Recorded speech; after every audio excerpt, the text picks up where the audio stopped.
rencana bisnis, terus kaitan dengan kaitan dengan poin-poin rencana bisnis. Intinya hemat saya sudah sangat lengkap. Namun ada beberapa hal yang mungkin harus ditekankan. Yang pertama adalah kaitan dengan studi kelayakan ya. Jadi studi kelayakan bisnis itu sebelum menyusun rencana bisnis harus dilakukan studi kelayakan. Studi kelayakan itu ditujukan untuk menilai apakah bisnis itu layak dilaksanakan atau tidak layak dilaksanakan. Jadi ada beberapa pilihan. Nah, maksud saya jangan sampai ketika kita memulai bisnis itu kita tidak tanpa perhitungan gitu. Nah, nanti hasil studi kelayakan bisnis itu nanti dimasukkan menjadi sebuah dokumen yang disebut dengan business plan atau rencana bisnis. Nah, ada apa aja di dalam studi kelayakan bisnis itu? Yang paling dominan di sekarang ini adalah studi kelayakan bisnis itu lebih pada aspek pemasarannya. Kenapa aspek pemasaran? Karena aspek pemasaran untuk era sekarang adalah merupakan hal yang sangat penting karena jika kita tidak pernah menganalisis aspek pasar, maka kecenderungan bisnis kita tentu saja akan mengalami kegagalan. Kenapa? Karena seyogyanya atau pastinya bahwa bisnis kita itu tergantung pada berapa banyak konsumen, di mana saja konsumen itu berada, terus juga potensi konsumen itu seperti apa, dan lain sebagainya menjadi hal yang sangat penting. Nah, setelah tahu dan bagaimana potensi pasar itu ada, maka kita bisa lanjutkan ke hal-hal yang lain. Nah, termasuk di dalamnya adalah strategi marketing yang mungkin dilakukan oleh pesaing Anda atau juga strategi marketing yang dilakukan oleh barang pengganti. Jadi jangan salah ya bahwa jangan-jangan kita kalah bersaing itu bukan karena persaingan yang sama dengan produk kita, tetapi bisa jadi kalah karena ada barang pengganti lainnya yang notabene lebih menarik, lebih murah misalnya, lebih berkualitas dan beberapa hal yang lainnya yang menjadikan kita gagal. Jadi situ ya ada studi kelayakan bisnisnya. Nah, hemat saya di dalam studi kelayakan bisnis itu termasuk ada 4 aspek minimal. Tadi aspek pertama ya, aspek pertama. Aspek yang lainnya ada aspek produksi, sudah sangat jelas tadi disampaikan. Aspek produksi terkait dengan berapa jumlah, bagaimana kualitas, bagaimana desain sesuai dengan tadi analisis pasar yang dilakukan sebelum kita menyusun rencana bisnisnya. Aspek keuangan, aspek permodalan disebutnya di sana ya.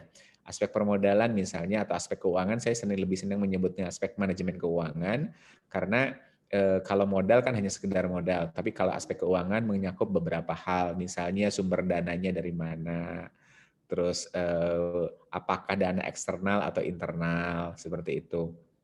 Bagaimana kalau eksternal, bagaimana sistem pengembaliannya, dan sebagainya, dan sebagainya. Termasuk di dalamnya nanti di kelayakan bisnis itu estimasi berapa kira-kira cash flow. Cash flow itu arus kas ya, jadi keluar masuk uang itu berapa, sehingga kita bisa memprediksikan kalau kita pinjam ke pihak ketiga, misalnya perbankan lah misalnya, berapa sih pengembalian per bulannya. Nah, estimasi cash flow itu sangat penting untuk menganalisis layak atau tidaknya kita menggunakan uang yang dari eksternal atau permodalan dari eksternal. Karena di situ kan harus dikembalikan plus dengan bunganya misalnya kalau konvensional. Kalau kalau bank syariah berarti ada harus plus dengan bagi hasilnya. Nah, itu juga harus diperhatikan gitu ya. Jadi harus diperhatikan jangan sampai kita pinjam uang banyak tetapi cash flow-nya atau arus kasnya ketika kita jualan itu kecil, maka akan membebani Anda sebagai pengusaha. Seperti bahkan akan menimbulkan kebangkrutan karena kan tidak sebanding kalau bahasa umumnya lebih besar pasak daripada tiang lah misalnya di dalam perusahaan. Ada aspek produksi sudah ya tadi saya sampaikan, terus selanjutnya ada aspek manajerial atau organisasi atau sumber daya. Jadi di dalam organisasi itu kira-kira berapa banyak ya tenaga kerja yang harus kita hire atau kita rekrut, berapa banyak orang yang berkualifikasi seperti apa, ditempatkan di mana, berapa upahnya, dan itu harus dihitung. Nah, 4 aspek itu sebenarnya yang menjadi hal yang penting dianalisis sebelum mendirikan usaha. Nah, ada aspek formal ya, aspek legal formal yang disebut tadi aspek perizinan atau aspek administratif. Legal formal itu sangat penting, termasuk sebenarnya adalah pematenan atau pematenan itu apa ya? Kehakian dari perusahaan atau nama perusahaan. Nah, tadi belum disebutkan nama perusahaan ya. Nama perusahaan itu penting loh ketika kita mau berdagang gitu. Karena nama perusahaan itu akan menjadi brand image atau apa ya, nilai plus atau nilai jual atas sebuah produk yang kita akan jual, termasuk logonya atau lambangnya, misalnya seperti itu. Misalnya itu akan menjadi mudah diingat, gampang.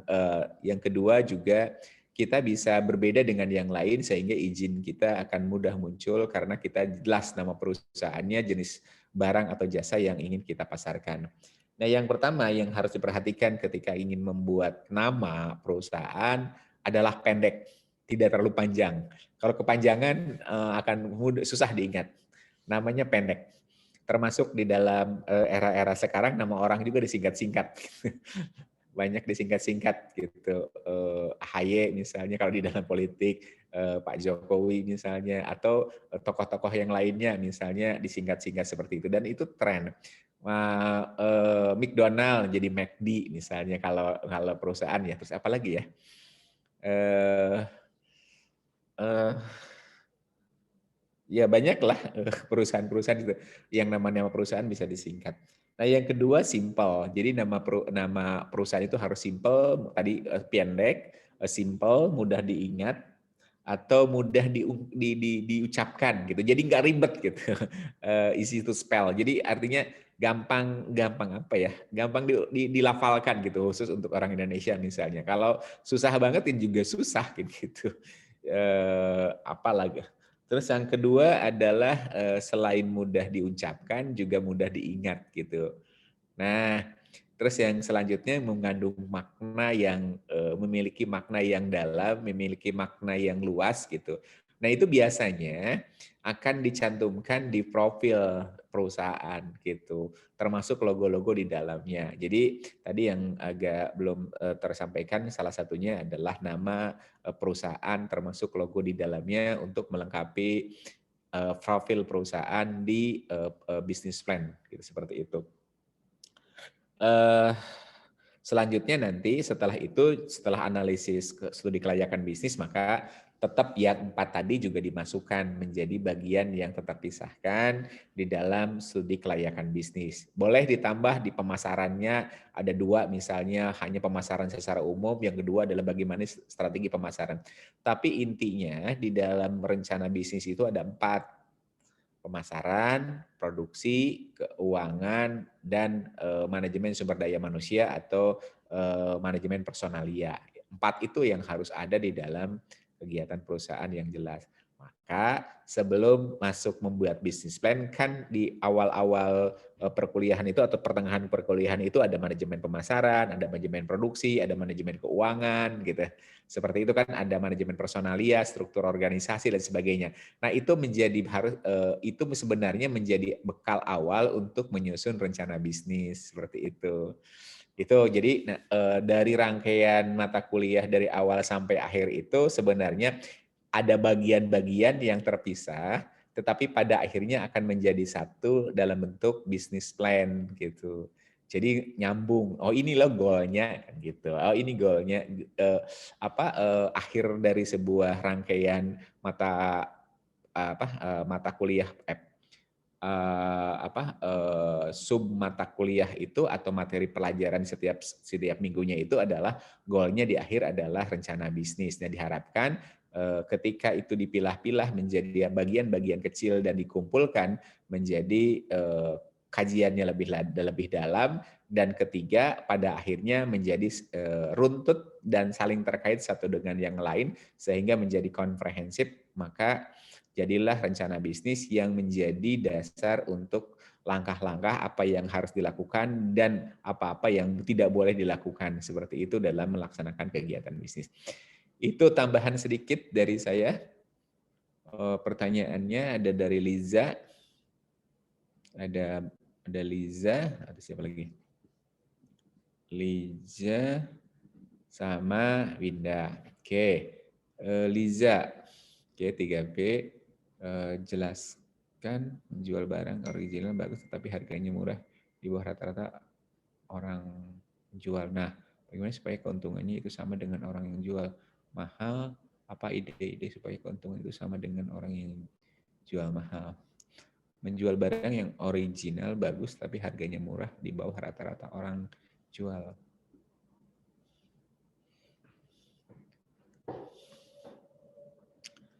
Oke, ada yang disampaikan? Oke, waktunya sebentar lagi. Baik, ini karena kan Liza wawancara Febri tadi menjelaskan menjual barang original bagus tapi harganya murah di bawah harga rata-rata orang jual. Begini ya, kalau benar-benar barang original hemat saya ada dua bentuk sih sebenarnya dalam strategi marketing itu, ada beberapa bentuk strategi marketing itu ya. Pertama, Anda bersaing di harga murah. Di dalam orientasi di dalam bisnis online umumnya adalah orang akan mencari harga murah sih sebenarnya gitu. Tetapi itu tidak akan kuat lama sih sebenarnya. Anda tidak akan kuat lama untuk untuk bertahan, karena kalau main terus-terusan di harga murah akan cenderung akan mengabaikan kualitas, karena kalau harga mahal kualitasnya bagus tentu saja ada ongkos produksi yang cukup tinggi misalnya seperti itu. Nah, bagaimana menjual harga murah original? Yang terpenting adalah ada untungnya. Sebenarnya nggak ada untungnya. Yang pertama harus ada pikirkan ketika menjual barang itu ada harga pokok produksi. Jadi harus dihitung dulu harga pokok produksi dan harga HPP, harga pokok penjualan. Harga pokok penjualan itu adalah nilai yang ideal ketika barang itu dijual. Jadi nilai harga pokok penjualan itu nilai sesuatu yang ideal, tetapi itu masih break even point ya. Harga HPP produksi itu masih belum dimasukkan biaya-biaya penjualan, misalnya promosi dan sebagainya itu harus dihitung. Nah, ketika harga pokok penjualan itu juga menjadi harga minimal yang bisa Anda jual, tetapi itu tidak untung sebenarnya. Harga pokok penjualan itu tidak untung. Atau bisa juga ada pemahaman bahwa harga pokok penjualan itu adalah nilai jual yang ideal dijual ke pasaran. Oke, kita menggunakan konsep yang kedua. Nilai jual pasar yang ideal. Sehingga kalau di bawah harga pokok penjualan, itu Anda bisa mengalami kerugian atau Anda juga bisa memiliki keuntungan yang sedikit. Nah, hemat saya, jika Anda mau bermain di harga murah, maka Anda tidak boleh melebihi atau mengurangkan atau tidak ada keuntungan. Jadi tetap ada keuntungan di atas break even point. Misalnya break even point-nya adalah nilai ketika harga pokok penjualan itu adalah tidak ada lagi ada keuntungan misalnya, maka sebenarnya harus di atas itu, di atas harga pokok itu. Harga pokok penjualan itu di atasnya sehingga masih ada yang jual. Nah, seperti itu. Nah, caranya Anda bisa bermain di harga murah tetapi dengan bermain di jumlah. Silahkan Anda beli, misalnya gini, kan di pasaran itu misalnya harganya ada yang lebih murah misalnya 12.000 misalnya. Ada yang lebih murah 12.000. Nah, Anda bisa menjual misalnya harga 11.750 misalnya. Atau 11.500 misalnya, 11.500. Anda bisa tawarkan ke mereka bahwa kalau harganya di bawah itu ada syarat pembeliannya. Misalnya harus beli 2, beli 3, beli 4, misalnya seperti itu. Nah, konteks itu yang mungkin bisa dilakukan oleh Anda. Jadi, silahkan kadang-kadang kan penjual gitu, "Mau beli berapa, Pak?" Gitu. Nah, kalau beli banyak biasanya akan diskonnya cukup besar seperti itu. Nah, konteksnya seperti itu. Jadi bisa Anda lakukan dengan cara menaikkan menurunkan, harga barang, bisa jadi di bawah harga pasar, tetapi Anda mensyaratkan membeli barang yang cukup banyak, kan gitu. Boleh di harga itu, tetapi apa namanya, harganya, boleh dengan harga itu, tetapi jumlah barang minimal yang dibeli adalah sekian. Tetapi kalau jumlah barangnya hanya satu, maka harganya akan sesuai dengan harga pasaran yang orang lain jual. Hemat saya bisa seperti itu. Oke, Saya mau Winda. izin menambahkan Pak tentang yang Oke, ini. silakan. Oh iya, iya silakan Iya. Yunita. Ini keren kamu tadi presentasinya. Oh iya, di kelas Kan ya? ini iya baik teman-teman. Ya Enggak silakan. Pak, enggak. Saya lagi enggak di kelas. Baik teman-teman, Oke, saya ingin silakan. menambahkan ya. Jadi kan tentang yang harga murah tadi ya, tapi kualitas bagus gitu. Jadi setelah saya wawancara ya dengan uh, seorang pengusaha fotokopi yang tadinya fotokopi terus menjadi bingkai itu, kan saya nanya gini, itu gimana kalau misalnya lagi apa sih, lagi promo-promo gitu, emangnya nggak rugi gitu. Nah terus dia bilang itu sih sebenarnya cara ya gitu, cara buat apa sih toko kita tuh makin banyak yang ini. Tapi gimana caranya? Emang nggak rugi gitu. Biar nggak rugi berarti dari gratis ongkirnya yang ditaikkan gitu. Nah terus saya mikir tuh, nah terus gimana kalau misalnya lagi sale, kan kadang kita sekarang 12 itu kayak serbu gitu kan, gitu banyak yang beli gitu. Terus emangnya nggak rugi itu dengan harga yang itu, dengan harga segitu terus kualitasnya bagus gitu. Terus dia bilang gini, nah kalau kayak gitu itu kan nggak sering, dan itu tuh apa sih, nggak sering ya, istilahnya sebulan sekali lah, kayak misalnya sale-sale kayak gitu kan 12 satu misalnya kayak gitu. Nah itu kita lihat dari situ kan banyak orang yang beli. Nah ketika banyak orang yang beli, jadi kita ngelihat kuantitasnya ketika di situ. Nah, ketika banyak orang yang beli gitu, nah disitulah kita tertutup. Jadi kita nggak bakal rugi gitu teman-teman. Pada kalau saya lihat ya, itu produk yang dia jual itu bagus-bagus gitu, tapi dengan harga yang segitu dia berani menjual. Gitu. Jadi tertutup oleh jumlah yang masuk gitu. Itu aja Pak tambahannya. Terima Oke, kasih. terima kasih Yunita pengalaman wawancaranya. Jadi Anda punya teman-teman juga punya terinspirasi dari mereka ya, kaitan dengan hasil wawancara itu. Makasih ya Yunita. Seperti yang saya sampaikan tadi, jadi bermain di jumlah. Jadi bermain di jumlah, semakin banyak jumlah yang terjual, maka sirkulasi barang menjadi lebih sehat misalnya. Sirkulasi perusahaan menjadi sehat, tapi kalau barang yang dijual juga akan menguntung banyak juga kan karena jumlah barang. Nah di dalam bisnis misalnya gini, ada satu barang, ada perusahaan misalnya Yunita menjual barang 100 unit misalnya. Setiap hari 100 unit, untungnya misalnya 100.000 misalnya. Nah, ada juga nanti misalnya tadi itu siapa? Misalnya Liza menjual barang, 2 barang misalnya untungnya juga 100.000 gitu. Mana yang lebih apa ya? Mana yang lebih aman gitu ketika menjual barang? Nah, hemat saya yang lebih aman itu ya Yunita kan seperti itu. Karena ketika satu orang tidak membeli saja gitu, untungnya masih sangat signifikan. Tetapi kalau Liza menjual 2 barang tidak dibeli satu dalam kurun waktu yang sama, maka akan turun untungnya setengah kan gitu. Seperti itu. Nah, ada peribahasa orang-orang Chinese itu mengatakan bahwa lebih baik jual banyak untung dikit daripada untung banyak jual dikit gitu. Lebih baik jual banyak untung dikit karena ketika jual banyak untung dikit pasarnya besar, maka kalau ada 1-2 orang yang nggak beli saja masih untungnya masih signifikan gitu. Tapi kalau jual dikit untung banyak, jika terjadi sesuatu dan orang tidak membeli, untung ruginya kelihatan besar gitu perubahannya kan gitu. Jadi hemat saya itu menjadi slogan tersendiri ya. Jual banyak untung dikit daripada jual dikit untung banyak misalnya seperti itu.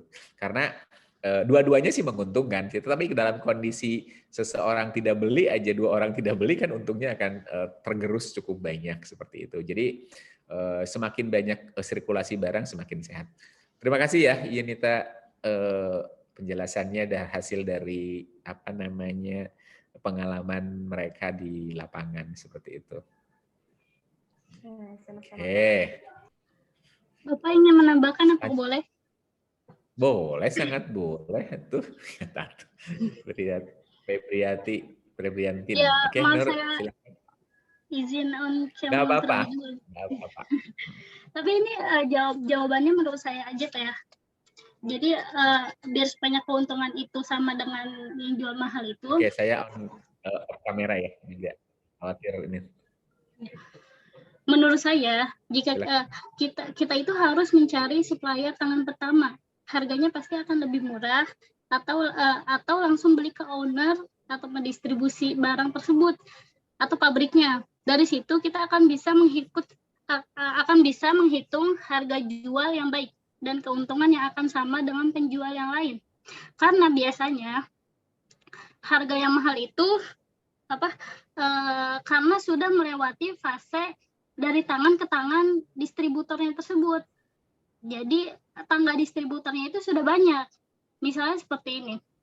Misal ada toko A, ada toko B, ada toko C. Nah, toko A ini membeli ke pabrik sepatu tersebut. Otomatis toko A ini menjual sudah menghitung laba yang ia akan dapatkan.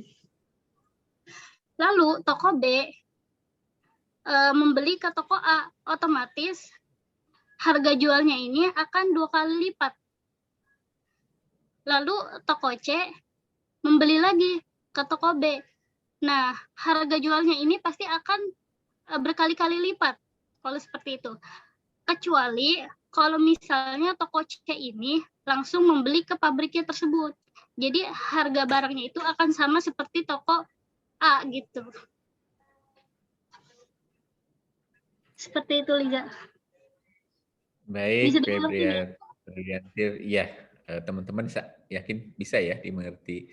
Jadi jika Anda menjadi pedagang yang penjual atau reseller ya, atau menjual kembali barang-barang yang dari produsen atau sebagai pemasar gitu. Nah itu penting yang disampaikan Febrianti, artinya bahwa kita harus mencari sumber-sumber pertama dari barang yang kita jual. Tetapi jika produk barangnya itu adalah diproduksi sendiri, gitu ya, kan ada produk barang yang diproduksi sendiri. Maka kalau produk barang yang sendiri yang harus dilakukan adalah mengefisiensikan proses produksi atau bahan baku atau yang lainnya sehingga nilai produksi atau harga pokok produksinya itu bisa lebih bersaing dengan produk-produk yang lain seperti itu. Atau yang lainnya adalah meningkatkan kapasitas produksi gitu. Karena dengan meningkatkan kapasitas produksi ada biaya-biaya, misalnya biaya overhead. Biaya overhead itu adalah biaya pembantu ya, biaya-biaya bahan baku yang untuk mensupport bahan baku pembantu lah misalnya, atau bahan-bahan yang lainnya, ya itu kan lebih murah. Misalnya begini, ketika Anda membuat kue, misalnya harus ada garam di situ, walaupun kue manis kan harus ada garam untuk misalnya untuk untuk meningkatkan rasanya, misalnya seperti itu. Ada gula pasir misalnya dan lain sebagainya. Nah, ketika Anda memproduksi cukup banyak dengan kapasitas produksi yang cukup besar, maka biaya-biaya itu bisa dimaksimalkan. Misalnya gini, kalau membuat makanan, membeli garam misalnya, garam pasti nggak mungkin 1 sendok kan, tetap 1 bungkus kan dibelinya kan gitu. Nah, ketika itu dimaksimalkan, garam itu kan dimaksimalkan tuh seluruhnya dipakai. Terus terigu juga nggak mungkin beli hanya seperempat misalnya. Tetapi ketika Anda membeli yang lebih banyak bahan pokok produksinya, berarti kan ada harga murah di sana seperti itu. Nah, ketika cukup banyak barang bahan baku, barang pembantunya dan lain sebagainya itu bisa dimaksimalkan, termasuk tenaga kerja bisa dimaksimalkan, sebenarnya akan bisa menekan biaya produksi misalnya, biaya produksi betul, biaya harga pokok produksinya karena jumlah output yang dihasilkan cukup banyak. Misalnya begini, membuat permen satu itu kan mahal, tetapi ketika membuat permen ribuan bisa dijual dengan harga murah kan seperti itu. Nah, itu salah satu trik yang mungkin bisa dilakukan oleh rekan-rekan semua jika produk itu adalah produk yang diproduksi sendiri seperti itu. Ada bagian-bagian yang bisa jadi bisa lebih murah dari yang lain. Seperti itu ya. Oke. Apakah sudah melakukan rencana bisnis itu berarti bisnis tersebut akan efektif? Akankah berjalan dengan baik atau bisa juga justru enggak berpengaruh bahkan cenderung merugikan? Oke. Yang pertama, orang yang gagal merencanakan sama dengan merencanakan kegagalan. Itu jawaban singkatnya. Jadi dari Winda ya. Jadi orang yang gagal merencanakan adalah sama dengan orang yang sedang merencanakan kegagalan. Setidaknya orang yang sudah merencanakan dengan sangat baik, maka setidaknya bisa diprediksi juga dong keberhasilan di kemudian hari dengan asumsi-asumsi yang disampaikan tadi. Asumsi pertama, asumsi pemasarannya, asumsi segmentasi pasarnya, asumsi modalnya, asumsi segala macam sudah terpikirkan dengan sangat baik.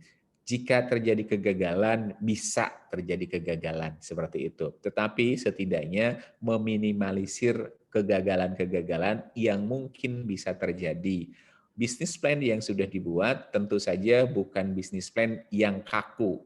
Seiring sejalan, ketika menemukan ketidaksesuaian, maka dilakukan perubahan-perubahan di tengah jalan. Di dalam perjalanan, bukan di tengah jalan nanti ketabrak mobil. Di dalam perjalanan, di dalam proses bisnisnya gitu. Jadi tentu saja tetap harus ada fleksibilitas dari kegiatan bisnis itu. Nah, seperti itu ya, Indah. Ada yang menambahkan? Iya Bapak, saya izin menambahkan Pak. Oke, silakan. Iya Kak Winda, jadi apa ya? Bahkan ya Kak Winda, yang aku dapat dari hasil wawancara itu kan sebelumnya aku nanya sebelumnya ada planning apa sih Kak gitu, kok bisa sampai segini gede segini ya perusahaannya gitu. Sebenarnya untuk planning sih mengalir aja katanya gitu, mengalir gitu. Terus di seiring yang berjalan itu ada ini enggak sih Kak, kan mengalir tuh ya katanya. Seiring berjalan tuh ada ini enggak sih apa sih kayak kegagalan-kegagalan gitu, ya pasti ada gitu.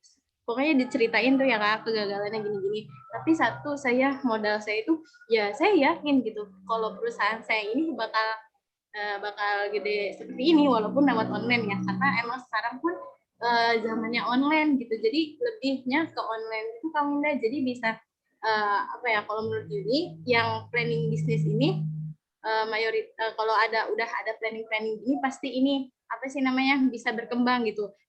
Contohnya yang nggak ada planning aja bisa pesat kan apa perusahaannya, gimana yang udah mempunyai rencana atau planning bisnis ini. Gitu Kak Winda, itu aja Pak tambahan dari saya. Oke, Terima terima kasih. kasih. Saya izin menambahkan Bapak. Oke, mangga. Ya, jadi kalau menurut saya perencanaan merupakan sesuatu yang harus disiapkan dengan baik oleh perusahaan. Biasanya perencanaan ini meliputi apa saja yang akan dilakukan oleh perusahaan agar dapat mencapai tujuan dalam perusahaan tersebut. Semakin baik perencanaan dalam suatu perusahaan akan membantu perusahaan untuk mencapai hasil yang lebih baik atau lebih maksimal lagi. Kalau misalnya di tengah perjalanan, misalnya kayak sekarang gitu kan ada pandemi COVID gitu kan, berarti jika suatu perencanaan sudah dibuat dan menurut kita rencana tersebut sangat jadi kalau misalnya kayak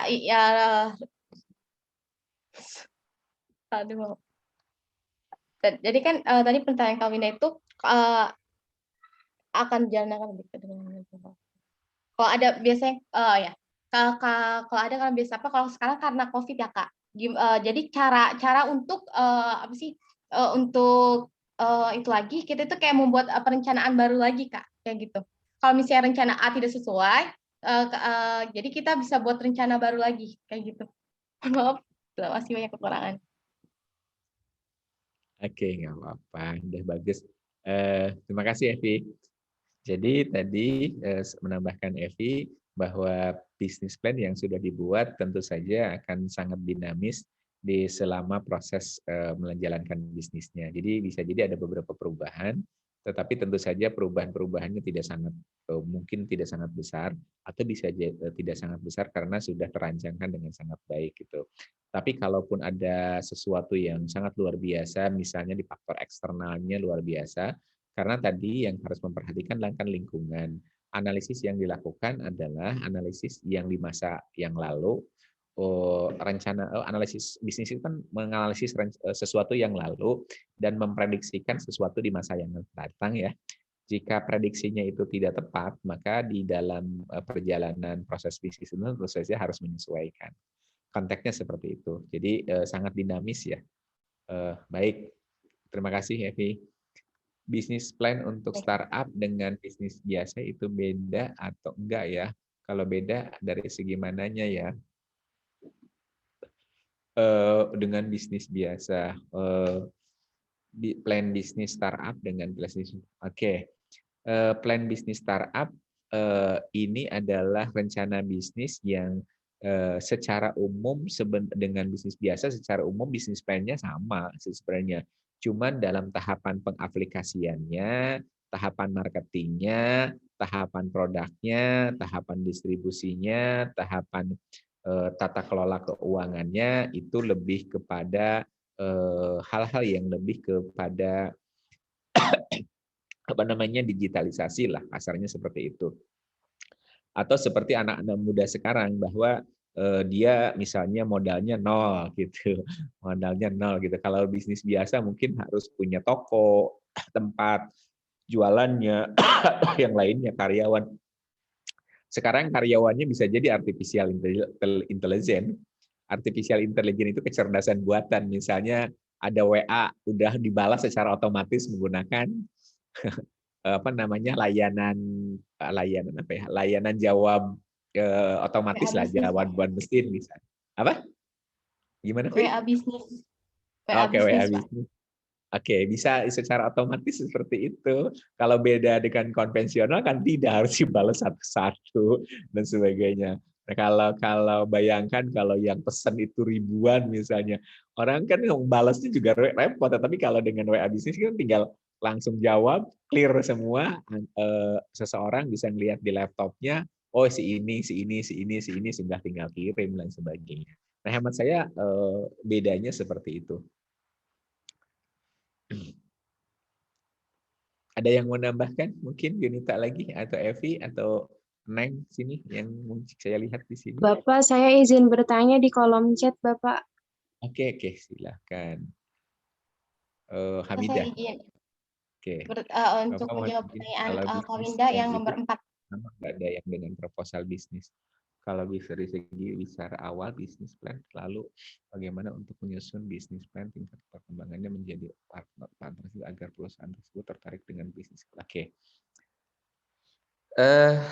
Sebenarnya relatif sama ya kalau dalam sisi kontennya bisnis plan atau proposal bisnis. Nah, biasanya bisnis plan itu kalau yang saya tangkap dari pertanyaan Hamidah, bagaimana kita bisa meyakinkan partner, bisa meyakinkan lembaga keuangan biar lembaga kita didanai oleh mereka atau lembaga kita dipercaya oleh mereka sehingga kita bisa berpartner dengan mereka. Nah, konteksnya hemat saya akan sama ketika kita mengajukan proposal. Oh, ini loh profil bisnis saya gitu. Nah, biasanya kalau kaitan dengan itu biasanya menyebutkan profil bisnis Anda itu seperti apa. Nah, profil bisnis itu tentu saja isinya akan relatif sama. Ada pasar target marketnya siapa, manajemen keuangannya gimana, dan produksinya gimana, dan sebagainya. Termasuk misalnya kekuatan-kekuatan lain yang bisa meyakinkan si partner itu untuk bisa berpartner dengan atau bermitra dengan kita sebagai pemilik perusahaan. Gitu ya, Hamidah. Waktunya udah mepet banget. Winda, Arumsari, berarti kalau misalnya barang yang kita jual udah tidak layak terlebih di era perkembangan zaman, baiknya stop saja. Oke, di dalam produksi itu ada yang namanya daur hidup produk. Jadi setiap produk itu punya masa hidupnya. Jadi setiap produk itu punya masa hidupnya. Kalau bahasa anak muda mungkin Anda itu setiap produk itu punya masa tren sendiri-sendiri gitu. Jadi trennya sebelum turun itu Anda sudah potong gitu. Sudah potong artinya kan kayak gunung gitu kan. Kayak gunung. Nah, sebelum turun gunung itu kan awalnya naik, tumbuh sampai titik kulminasinya terus turun karena sudah masanya sudah habis. Nah, sebelum turun itu Anda potong.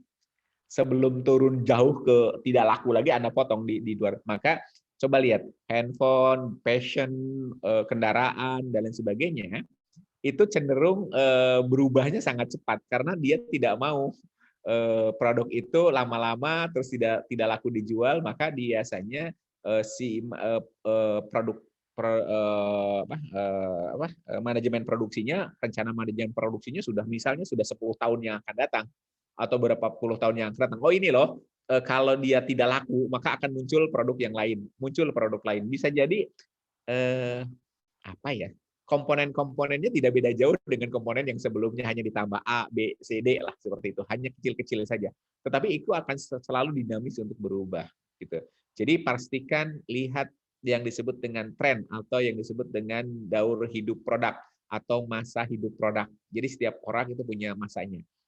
Shopee, Tokopedia semacam itu ngerusak pasar, bukan sih? Soalnya kan mayoritas dikuasai sama produsen. Jadi semua brand produk dan dihandle sendiri pemasarannya. Padahal pasar baik harus merata. Kalau seperti ini terjadi ketimpangan pastinya. Oke. Maka di beberapa kajian teori Indonesia dunia itu dihadapkan adanya yang disebut dengan disruption. Disruption itu adalah sesuatu kegoncangan yang menggoncangkan dunia dari berbagai aspek kehidupan. Jadi apa ya, di dunia perbankan tergoncangkan, di dunia pemasaran tergoncangkan, bahkan banyak retail besar bangkrut gitu. Banyak hal-hal yang menjadi tidak bisa berkuasa lagi seperti itu. Perumahan sudah terjadi kebangkrutan, hal-hal yang lain juga menjadi kemunduran di dalam ekonomi, terkalahkan oleh orang-orang kecil-kecil. Jadi tidak orang-orang pemilik usaha kecil, misalnya yang dia juga nggak punya toko, dia juga nggak punya barang, dia bisa jualan reseller dan sebagainya, dia kalah dengan orang-orang seperti itu. Nah itu hemat saya di dunia bisnis itu adalah sebuah persaingan yang semuanya harus berinovasi. Maka kata kunci karakter wirausaha seperti beberapa waktu yang lalu disampaikan kan kreativitas inovasi. Orang yang tidak pernah berinovasi maka akan tergerus dengan keadaan seperti itu. Jadi hemat saya pasar kita adalah pasar dunia kita kan mengusung pasar bebas di mana setiap orang tidak boleh dihalang-halangi untuk masuk bisnis. Semua orang bebas untuk keluar dan masuk. Konsumen juga tidak boleh digiring ke satu produk A tertentu gitu. Jadi semuanya mengalir begitu saja. Siapa yang punya inovasi kreatif maka dia yang akan menguntungkan gitu. Hemat saya tidak bahasanya. Startup di awal-awalnya seakan buang modal besar untuk menarik daya tarik, berarti bisa saja nanti promonya gratis ongkir, cashback dan semacam bisa saja akan ditiadakan karena masyarakat sudah educate. Oke. Bisnis yang paling besar, saya teringat kalau nggak salah, ingat dan salah baca beberapa waktu yang lalu ada minuman ringan yang paling mahal itu bukan di biaya produksi, yang paling mahal itu di biaya promosi. Paling mahal, paling contoh sederhananya. Di televisi, konon katanya, iklan 1 menit aja bisa puluhan juta. Iya kan? Tetapi yang dijual apa? Permen yang harganya misalnya Rp500 dan sebagainya. Artinya, berapa sih gitu yang harus dikeluarkan? Artinya biaya produksi, biaya promosi itu lebih besar dari biasa. Untuk era sekarang lebih besar hanya biaya produksi. Nah setelah itu, maka yang tadi saya bilang, ada HPP, harga pokok produksi, dan HPP, harga pokok penjualan. Jadi HPP, harga pokok penjualan itu adalah harga pokok produksi yang sudah ditambah biaya-biaya produksi dan lain sebagainya. Nah itulah harga pokok penjualannya. Jadi harga break even point dengan penjualan itu.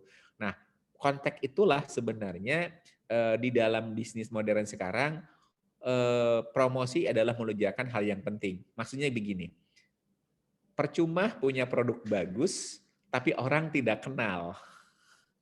Bagaimana mengenalkan produknya, maka harus ada cost yang besar untuk dikeluarkan, seperti itu. Nanti dari cost yang besar itu diharapkan akan memperoleh balikan dengan jumlah kuantitas yang terjual dengan sangat banyak. Oh, sudah habis waktunya ya. Terima kasih. Khawatir masuk ke mata kuliah lain. Nanti insya Allah nanti kita akan ketemu di waktu yang akan datang. Mohon maaf, mungkin mengambil waktu yang lain. Terima kasih. Assalamualaikum warahmatullahi wabarakatuh. Izin, silahkan tutup dulu, nggak sopan nih Pak Iwan. Buru-buru aja. Silahkan tutup siapa pemakalahnya. Ada Yunita, ada Kharenisa, Pak Irjaman. Makasih ya sudah mengingatkan. Suaranya Kharenisa.